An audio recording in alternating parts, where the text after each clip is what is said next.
नमस्कार, स्वागत है आप सभी का इंडिया न्यूज देख रहे हैं आप। मैं हूं आपके साथ पराग गुप्ता। एक नजर फटाफट खबरों पर। महिला मुक्केबाज लवलीना बोरगोहेन वर्ल्ड चैंपियन तुर्की की बुसेनाज सुरमेनेली के खिलाफ सेमीफाइनल मुकाबला हार गईं। लवलीना ने पदक पहले ही पक्का कर लिया था।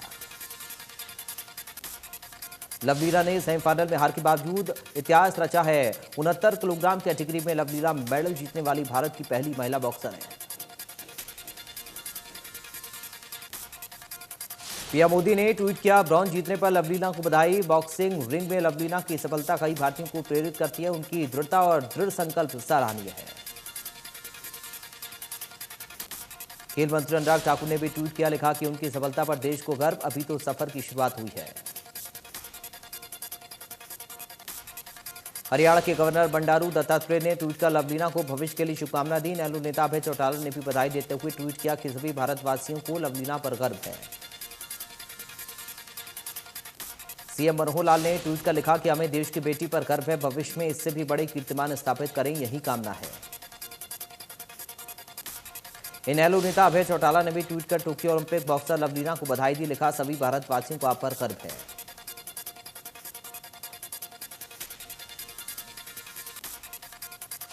रेसलर रवि कुमार ने अपना पहला मुकाबला जीत लिया। उन्होंने पुरुषों के फ्रीस्टाइल 57 किलो वर्ग के सेमीफाइनल में जगह बना ली है।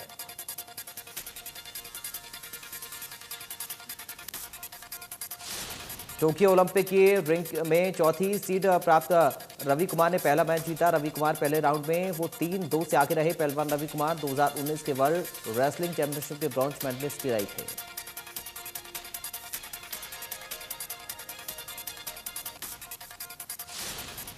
कुश्ती में रवि कुमार के बाद दीपक पुनिया को हार का सामना करना पड़ा है, लेकिन रवि कुमार फाइनल में पहुंच गए हैं।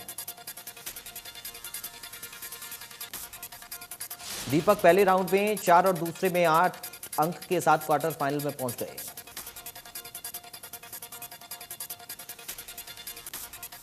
भारत के रवि दहिया ने कुश्ती में 57 किलोग्राम के सेमीफाइनल में जीत हासिल की और इसके साथ ही रवि दहिया अब फाइनल खेलेंगे।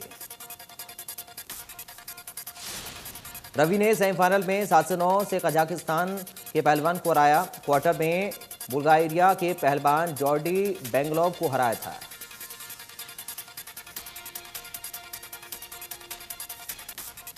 टोक्यो ओलंपिक का आज 13वां दिन है। भारत के स्टार जैवलिन नीरज चोपड़ा ने शानदार प्रदर्शन करते हुए फाइनल में जगह बना ली। नीरज ने क्वालिफिकेशन राउंड में 86.65 मीटर दूर भाला फेंका।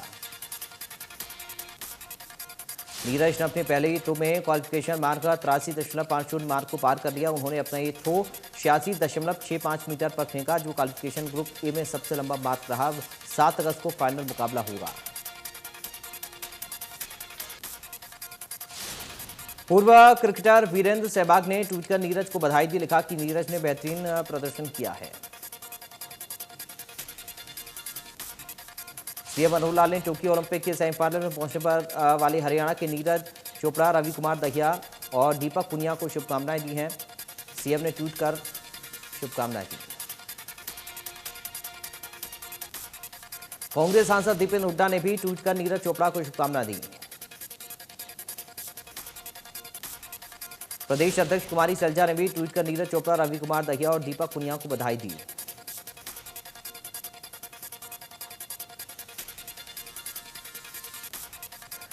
महिला हॉकी टीम का सेमीफाइनल मुकाबला जारी। महिला हॉकी टीम पहले ही इतिहास रच चुकी है। अब उसका लक्ष्य सेमीफाइनल में अर्जेंटीना को हराकर अपनी उपलब्धि को शिखर पर पहुंचाना है।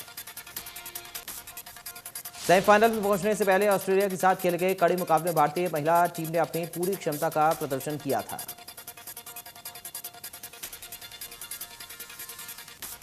भारत और इंग्लैंड के बीच आज से 5 मैचों की टेस्ट सीरीज की शुरुआत होगी। दोनों टीमों के बीच पहला टेस्ट नॉटिंघम में भारतीय खेला जाएगा।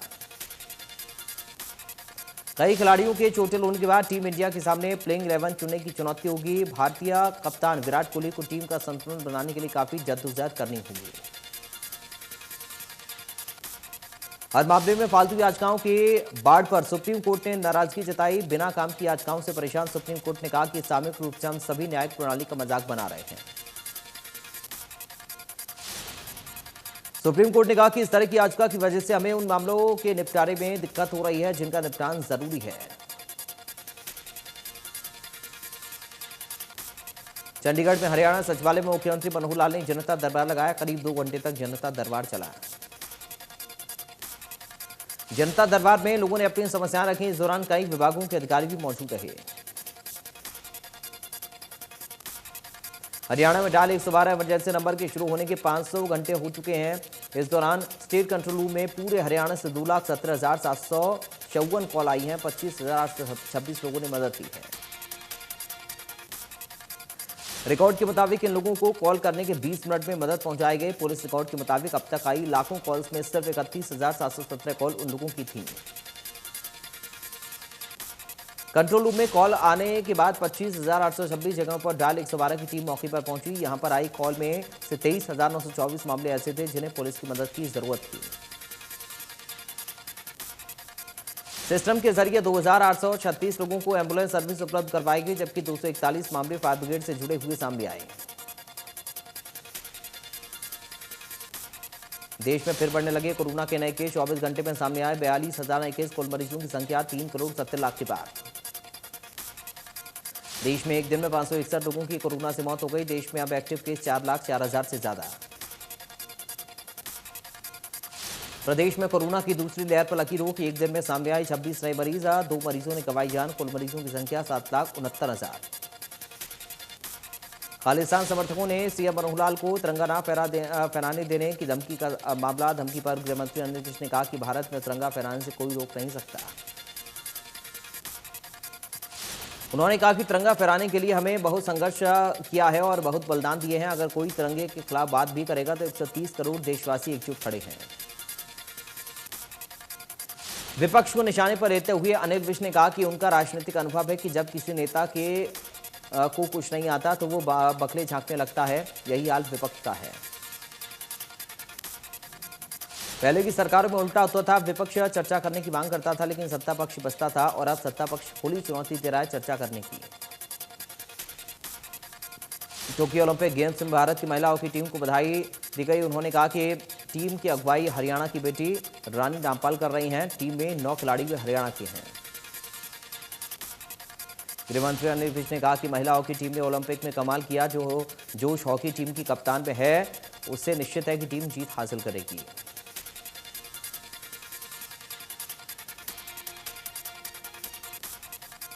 मानसून सत्र में निर्दलीय विधायक प्राइवेट मेंबर बिल लाने की तैयारी में है। बिल रेजिडेंट वेलफेयर एसोसिएशन को लेकर होगा। बादशाहपुर के निर्दलीय विधायक राकेश दौलताबाद इस बिल को लेकर लॉबिंग कर रहे हैं।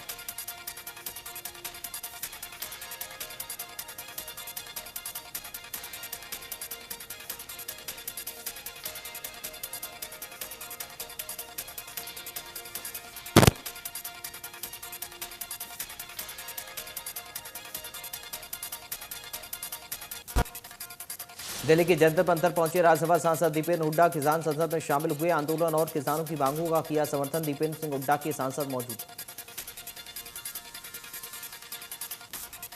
3 कृषि कानूनों को लेकर किसानों का धरना प्रदर्शन जारी। संयुक्त किसान मोर्चा के आह्वान पर बीजेपी और जेजेपी नेताओं को बहिष्कार करने का आह्वान किया हुआ है।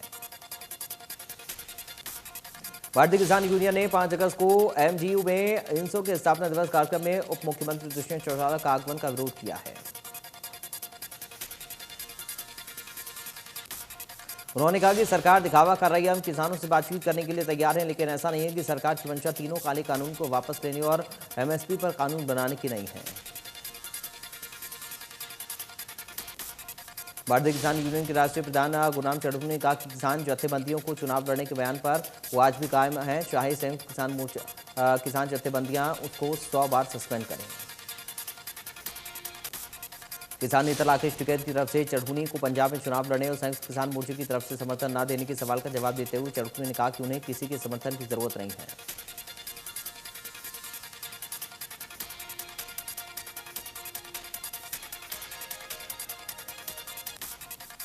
इस बार शिवरात्रि दिल्ली बॉर्डर पर ही मनाएंगे किसान। उचाना के गांव मखन से युवा किसानों का काफिला डाक कावड़ लेकर टिकरी बॉर्डर दिल्ली के लिए हुई रवाना। भवानीखेड़ा से टिकरी बॉर्डर तक डाक कपड़ यात्रा निकालने का सिलसिला शुरू हुआ। कुंगड़ गांव के बाद तालू गांव के युवाओं ने टिकरी बॉर्डर के गांव से डाक कावड़ यात्रा निकाली। युवाओं में डाक कावड़ यात्रा को लेकर जोश देखा गया। युवा हाथों में तिरंगा और गांव का मिट्टी पानी लेकर किसान एकता इंकलाब जिंदाबाद के नारे लगाते हुए दौड़े। युवाओं ने कहा कि टिकरी बॉर्डर किसान आंदोलन स्थल न होकर किसान धाम बन चुका। आंदोलन जन जन का आंदोलन बन चुका, इसलिए अब सरकार को हर हाल में तीनों कानून वापस लेने ही पड़ेंगे।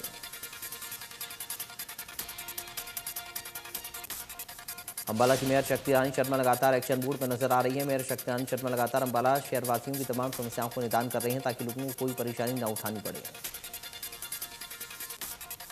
अंबाला शहर में स्थित होलसेल कपड़ा मार्केट इलाके में लोगों की समस्या दूर होने जा रही है। यहाँ के लोग लंबे समय से जलभराव और गंदगी से परेशान हैं।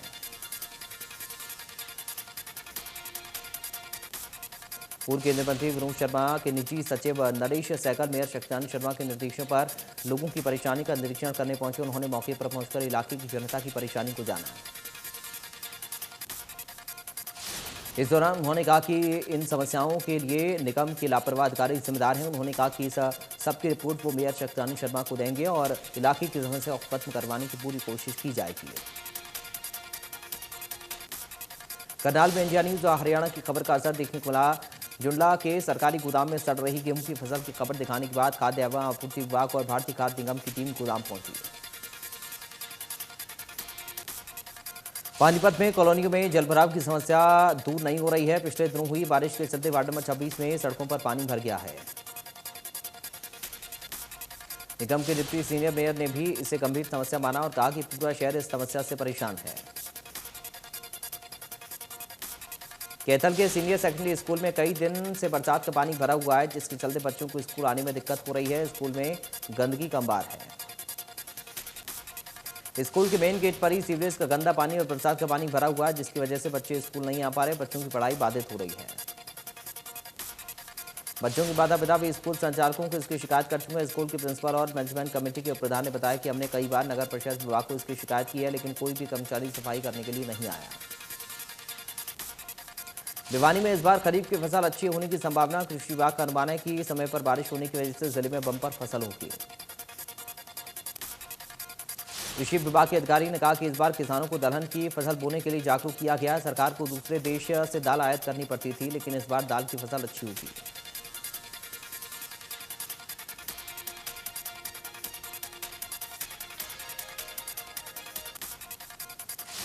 पंचकुला में शहरवासियों पर महंगाई का बोझ बढ़ता जा रहा। सब्जियों के दाम भी आम आदमी की पहुंच से दूर होने लगे हैं। सब्जियों के दाम में करीब 40 से 50 रुपए किलो बढ़ोतरी हुई है। टमाटर का दाम 40 से बढ़कर 80 रुपए हो गया। मटर 130 रुपए किलो और फूल गोभी 110 रुपए प्रति किलो के हिसाब से बिक रही है। फरीदाबाद में कई सब्जियां दोगुने रेट पर मिल रही हैं। एक सप्ताह में सब्जियों के दाम आसमान छूने की वजह से लोगों का बजट भी बिगड़ रहा है। सब्जियों के दाम बढ़ने की वजह है बरसात के बाद पहाड़ी इलाकों में आने वाली सब्जियों का ना आना, खेतों में पानी भरना, डीजल के लगातार बढ़ते दामों को माना जा रहा है। नूह में 3 दिन से पिरगवा पावर हाउस से जुड़े 15 गांवों में बिजली और पानी संकट बना हुआ है। बारिश के दौरान बिजली गिरने से पावर हाउस खराब हो गए। बिजली विभाग के कर्मचारी पिछले 3 दिन से खराब हुई केबल और ट्रांसफार्मर को ठीक करने के लिए दिन रात जुटे हुए। पिरगवा कस्बा और इससे जुड़े गांवों को तकरीबन 2 घंटे दूसरे ट्रांसफार्मर से बिजली मुहैया कराई जा रही है। बिजली विभाग के कार्यकारी अभियंता ने बताया कि केबल में फॉल्ट आने की वजह से बिजली आपूर्ति बाधित हुई। फिलहाल पुरानी केबल को ही दुरुस्त किया जा रहा है। गुरुग्राम के सेक्टर 67 में आरईओ बिल्डर की मनमानी के खिलाफ रेजिडेंट डिस्ट्रिक्ट रजिस्ट्रार ऑफिस पहुंचे लोगों ने मेंटेनेंस के नाम पर गबन का आरोप लगाया और आरडब्ल्यूए भंग करने की मांग की। लोगों का कहना है कि पिछले 2.5 साल से समस्याओं को लेकर चक्कर काट रहे अधिकारी समस्या दूर करने की बजाय सिर्फ आश्वासन देते हैं। सोसाइटी के लोगों ने कहा कि आरडीओ बिल्डर ने पिछले 2.5 साल में न ही फायर एनओसी ली और न ही सोसाइटी में सुविधाएं दी हैं। अभी भी सोसाइटी में करोड़ों रुपए का काम बाकी है। कई दिनों से घग्गर में बढ़ रहे पानी के स्तर को लेकर चिंताएं अब कुछ कम हुई हैं। पानी का स्तर अब घटा है, जिसके चलते स्थिति फिलहाल नियंत्रित है। हालांकि 2 दिन पहले किसान अपने अपने स्तर पर बांध बना रहे थे, क्योंकि पहाड़ी इलाकों में बारिश के चलते घग्गर नदी में पानी का स्तर काफी ऊपर आ गया था। अंदरूनी बांध भी टूट गया था, जिसके चलते करीब 50 गांवों में बाढ़ का संकट बना हुआ था, लेकिन अब स्थिति नियंत्रण में है। घग्गर में जलस्तर काफी नीचे हो गया है। फरीदाबाद इलाके में यमुना से सटे गांव में जलस्तर बढ़ने पर सबसे ज्यादा खतरा होता है। ऐसे में लोग यमुना की तलहटी में फंसे हुए हैं, उनके घरों में सबसे पहले पानी घुसता है। फरीदाबाद के बसंतपुर इलाके में हर साल पानी आता है और हर साल लोगों को अपने मकान खाली करके किराए के मकानों में या फिर दूसरी जगह पर शिफ्ट होना पड़ता है। सोनीपत के जिला शिक्षा अधिकारी कार्यालय में कोविड नियमों की सरेआम धज्जियां उड़ाई जा रही हैं। मुख्य गेट से लेकर इंक्वायरी और 3 कमरों में काम करने वाले कर्मचारी बिना मास्क के ही काम करते हुए नजर आए। जानकारी के मुताबिक 7 ब्लॉक टीओ कार्यालय के अंतर्गत आते हैं और जहां से 7 ब्लॉक के काफी लोगों का सीधा संपर्क यहां पर कर्मचारियों से होता है। कोविड के प्रति लापरवाही बड़े विस्फोट को अंजाम दे सकती है। स्वास्थ्य विभाग की ओर से स्कूल खोलने के बाद कोरोना संक्रमण के फैलाव को रोकने के लिए उद्देश्य से बच्चों की कोरोना जांच और अध्यापकों की टीकाकरण के विशेष अभियान शुरू कर दिया गया है। खैरपुर स्थित राजकीय उच्च विद्यालय समेत सभी सरकारी स्कूलों में स्वास्थ्य विभाग की टीमों ने अभियान शुरू किया। जिन अध्यापकों को कोरोना का टीका नहीं लगा था उनका टीकाकरण किया गया, साथ ही बच्चों की कोरोना जांच शुरू हुई। बच्चों की जांच के लिए कुल 18 टीमों का गठन किया गया। ये टीमें प्रत्येक स्कूल में जाकर हर दिन 100 बच्चों के सैंपल लेंगी। फरीदाबाद के कोरी गांव के बाद अब गुरुग्राम और आसपास के अरावली क्षेत्र पर बने अवैध रूप से फार्म हाउस और कब्जों पर जल्द ही कार्रवाई शुरू की जाएगी। जिसके लिए गुरुग्राम वन विभाग ने अवैध फार्म हाउस और कब्जों का एक सर्वे एक बार फिर से करना शुरू कर दिया। दरअसल सुप्रीम कोर्ट में आदेश दिए हैं कि अरावली के क्षेत्र में जितने भी अवैध रूप से निर्माण हुए उसको लेकर जल्द से जल्द जमींदोज किया जाए। अरावली क्षेत्र में 500 से अधिक फार्म हाउस हैं, जिसमें से पिछले दिनों 430 अवैध फार्म हाउसों को चिन्हित कर उनकी सूची भी सोना नगर परिषद को सौंप दी गई। नगर परिषद ने 330 को नोटिस जारी भी किया था। करीब 40 अवैध फार्म हाउस के खिलाफ कार्रवाई भी की थी। करनाल में बड़ा हादसा होने से टला, जेल की दीवार में घुसा ट्रक और हरियाणा और रोडवेज की बस में सवार कई सवारियां घायल। खेल विभाग की ओर से खिलाड़ियों के प्रदर्शन के आधार पर उन्हें दी जाने वाली राशि रिलीज कर दी गई। साल 2019 से 20 के प्रदर्शन के आधार पर 78,40,000 की राशि जिले के 41 खिलाड़ियों को दी जाएगी। अंतर्राष्ट्रीय शूटर सरबजीत सिंह को खेल विभाग की ओर से 29.75 लाख रुपए राशि मिली। अंबाला के जिला खेल अधिकारी का कहना है कि राशि अगले 3-4 दिनों में खिलाड़ियों के खाते में ट्रांसफर हो जाएगी।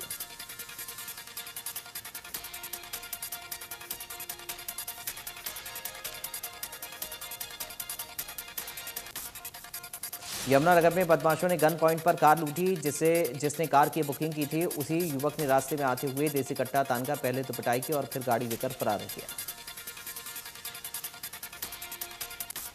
इस घटना के बाद ड्राइवर ने आसपास किसी ढाबे पर पहुंचकर पुलिस को इस मामले की सूचना दी। पुलिस ने टैक्सी ड्राइवर की शिकायत पर मामला दर्ज कर व्यक्ति की तलाश शुरू कर दी है। राष्ट्रीय स्तर पर 1500 मीटर रेस में स्वर्ण पदक जीतकर अपने गांव बिडुकी लौटे युवा खिलाड़ी सत्यदेव का ग्रामीणों ने स्वागत किया। पंजाब के संगरूर में आयोजित राष्ट्रीय दौड़ प्रतियोगिता में सत्यदेव ने स्वर्ण पदक पर अपना कब्जा जमाया। सत्यदेव ने अपनी शानदार सफलता का श्रेय कड़ी मेहनत के साथ अपने माता पिता कोच को बताया। गुरुग्राम में सेक्टर 37 इलाके में बैडमिंटन अकेडमी के पास युवा की पीट कर हत्या कर दी गई। हत्या की वजह अभी साफ नहीं हो पाई है। बल्लभगढ़ की नथ कॉलोनी में महिला संदिग्ध हालत में बेहोशी की हालत में मिली। पुलिस ने महिला को अस्पताल पहुंचाया। डॉक्टर्स ने बताया कि महिला को नशीला पदार्थ खिलाया गया है। करनाल के रिसालवा गांव में 2 बच्चों की संदिग्ध परिस्थितियों में मौत हो गई। परिवार के लोगों का आरोप है कि मिड डे मील के चावल खाने से बच्चों की तबीयत बिगड़ गई थी। भारत को रेसलिंग में भी निराशा मिली। सोनम मलिक फ्री स्टाइल का मुकाबला हार गई। उन्हें मंगोलिया के खिलाड़ी के हाथों हार मिली है। सोनम मलिक की हार के बाद उनके पैतृक गांव मदीना में मायूसी छा गई। गांव वालों के चेहरे लटके। सोनम के कोच को उम्मीद थी कि सोनम टोक्यो ओलंपिक में देश और प्रदेश का नाम रोशन करेंगी।